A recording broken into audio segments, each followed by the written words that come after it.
नमस्कार दोस्तों, स्वागत है आपका हमारे YouTube चैनल पर, जहां हम आपको कानून से जुड़ी महत्वपूर्ण खबरों से रूबरू कराते हैं।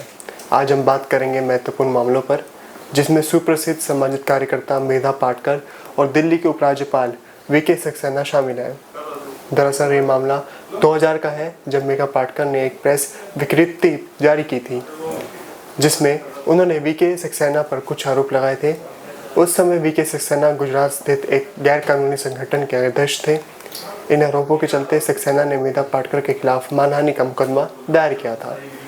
2024 में दिल्ली की एक अदालत ने इस मामले में मेधा पाटकर को दोषी ठहराया और उन्हें 5 महीने की साधारण कैद की सजा सुनाई। साथ ही वीके सक्सेना को 10 लाख का मुआवजा देने का आदेश दिया। हालांकि अदालत ने उनकी सजा को 1 महीने के लिए निलंबित कर दिया, ताकि वह ऊपरी अदालत में अपील कर सकें। इसके बाद मेधा पाटकर ने सत्र न्यायालय में अपनी सजा के खिलाफ अपील दायर की। सत्र न्यायालय ने उनकी सजा को निलंबित कर दिया और उन्हें 25,000 के मुचकले पर जमानत दे दी। हाल ही में 2 अप्रैल 2025 को दिल्ली की एक सत्र अदालत ने मेधा पाटकर की दोषसिद्धि को बरकरार रखा, लेकिन सजा की घोषणा को 8 अप्रैल 2025 तक के लिए टाल दिया, ताकि मेधा पाटकर अदालत में उपस्थित हो सके। अब देखना ये होगा कि 8 अप्रैल 2025 को अदालत क्या सजा सुनाती है और क्या मेधा पाटकर इस फैसले के खिलाफ उच्च न्यायालय में अपील करेंगी। ये मामला सामाजिक कार्यकर्ता और कानूनी विशेषज्ञों के बीच चर्चा का विषय बना हुआ है और इसके परिणाम स्वरूप मानहानि कानूनों और अभिव्यक्ति की स्वतंत्रता पर भी बहस हो रही है। हमारी टीम इस मामले पर नज़र बनाए हुए है। जैसे ही कोई नया अपडेट आता है तो हम आपको तुरंत सूचित करेंगे।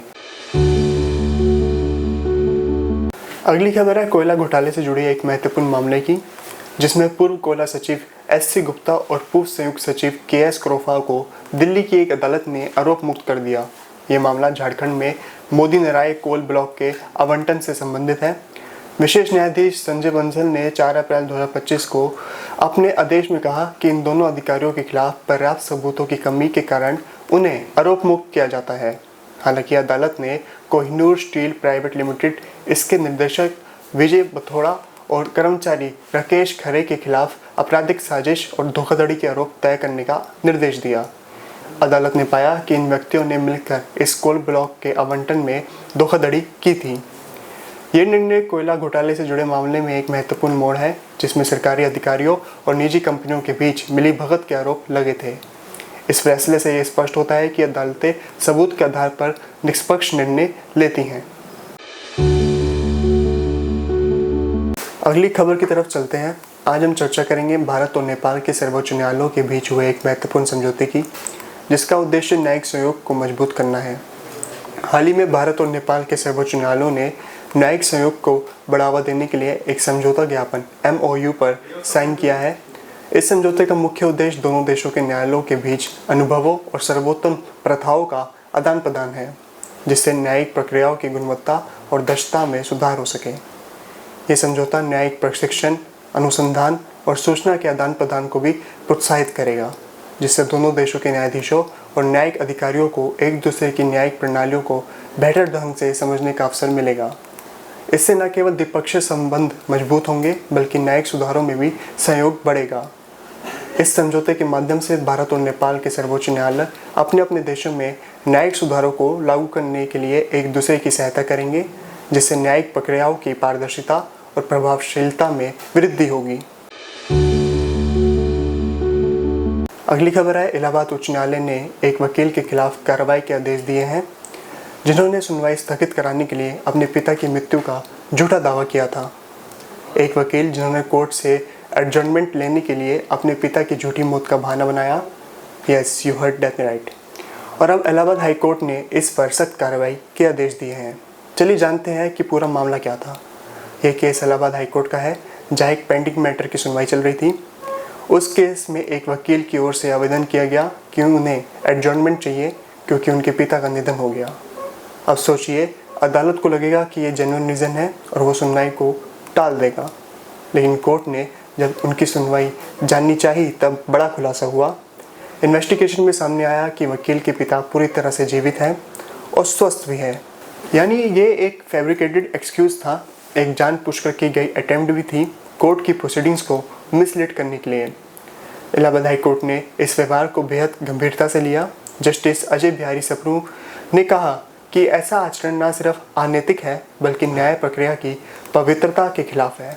कोर्ट ने साफ किया कि यह एक्ट ग्रॉस मिसकंडक्ट की श्रेणी में आता है। ये प्रोफेशनल एथिक्स का सीधा उल्लंघन है और ऐसे व्यक्ति को बार काउंसिल द्वारा डिसिप्लिनरी एक्शन का सामना करना चाहिए। अदालत ने निर्देश दिया कि यह आदेश bar council of Uttar Pradesh को भेजा जाए ताकि संबंधित वकील के खिलाफ उचित डिसिप्लिनरी प्रोसीडिंग शुरू की जा सके। साथ ही इस ऑर्डर की एक कॉपी चीफ स्टैंडिंग काउंसिल और एडवोकेट जनरल को भी भेजे जाने को कहा गया। दोस्तों, इस केस का इम्पोर्टेंस लीगल फ्रेटर्निटी के लिए बहुत बड़ा सिग्नल है। कोर्ट ने साफ कहा कि लॉयर्स के पास बहुत रिस्पॉन्सिबिलिटीज़ हैं और कोर्ट उन पर ट्रस्ट करती थी कि वह सत्य बोलेंगे, लेकिन जब कोई वकील उस ट्रस्ट का गलत इस्तेमाल करता है तो वो सिर्फ अपने क्लाइंट का नहीं पूरे लीगल सिस्टम का नुकसान करता है। ये जजमेंट एक स्ट्रॉन्ग मैसेज है कि झूठे बहानों से कोर्ट को गुमराह करना अब माफ़ नहीं किया जाएगा। अगली खबर की ओर चलते हैं। सुप्रीम कोर्ट ने तमिलनाडु के राज्यपाल RN रवि की निष्क्रियता पर कड़ी टिप्पणी की है और 10 विधेयकों को पारित माना है। मामले का विवरण देखें तो तमिलनाडु विधानसभा द्वारा पारित किए गए कई विधेयक राज्यपाल RN रवि के पास स्वीकृति के लिए भेजे गए थे। हालांकि राज्यपाल ने इस विधेयकों पर कोई निर्णय नहीं लिया, जिससे वह लंबित रहे। इस देरी के कारण राज्य सरकार ने सुप्रीम कोर्ट का दरवाजा खटखटाया। सुप्रीम कोर्ट की टिप्पणी है कि सुप्रीम कोर्ट ने राज्यपाल को इस निष्क्रियता पर नाराजगी जताई है और कहा है कि राज्यपाल ये रवैया संविधान के अनुच्छेद 200 के तहत उनके कर्तव्यों के विपरीत है। अदालत ने यह भी पूछा है कि इन विधेयकों में ऐसा क्या गंभीर रूप से गलत था कि राज्यपाल ने अपनी स्वीकृति नहीं दी। सुप्रीम कोर्ट ने निर्देश दिया कि राज्यपाल द्वारा रोके गए 10 विधेयकों को पारित माना जाए। अदालत ने कहा कि राज्यपाल का यह कृत्य संविधान के निर्धारित प्रक्रियाओं का उल्लंघन है और इससे संघीय ढांचे पर प्रतिकूल प्रभाव पड़ता है। इसके महत्वपूर्ण बिंदु की बात करें तो संवैधानिक कर्तव्य। राज्यपाल का कर्तव्य है कि वह विधानसभा द्वारा पारित विधेयकों पर समय पर निर्णय ले, जिससे विधायिकी प्रक्रिया सुचारू रूप से चल सके। न्यायिक समीक्षा के बारे में सुप्रीम कोर्ट ने यह स्पष्ट किया कि राज्यपाल की निष्क्रियता न्यायिक समीक्षा के लिए अधीन है और अदालत इस पर हस्तक्षेप कर सकती है। संघीय ढांचे के बारे में अदालत ने यह भी उल्लेख किया कि राज्यपाल का यह रवैया संघीय ढांचे के लिए हानिकारक है और इससे राज्य सरकार के कामकाज में बाधा उत्पन्न होती है। यदि आपके पास इन मामलों से संबंधित कोई भी प्रश्न या विचार हो तो नीचे कमेंट सेक्शन में शेयर करें। हम आपके विचारों को जानने के लिए उत्सुक हैं और आपके सवालों का जवाब देने की पूरी कोशिश करेंगे। अगर ये आपको वीडियो पसंद आया हो तो इसे लाइक करें, अपने दोस्तों के साथ शेयर करें और हमारे चैनल को सब्सक्राइब करना ना भूलें, ताकि आप कानून से जुड़ी महत्वपूर्ण खबरों से हमेशा अपडेटेड रहेंगे। अगली बार फिर मिलेंगे एक नई खबर के साथ। धन्यवाद।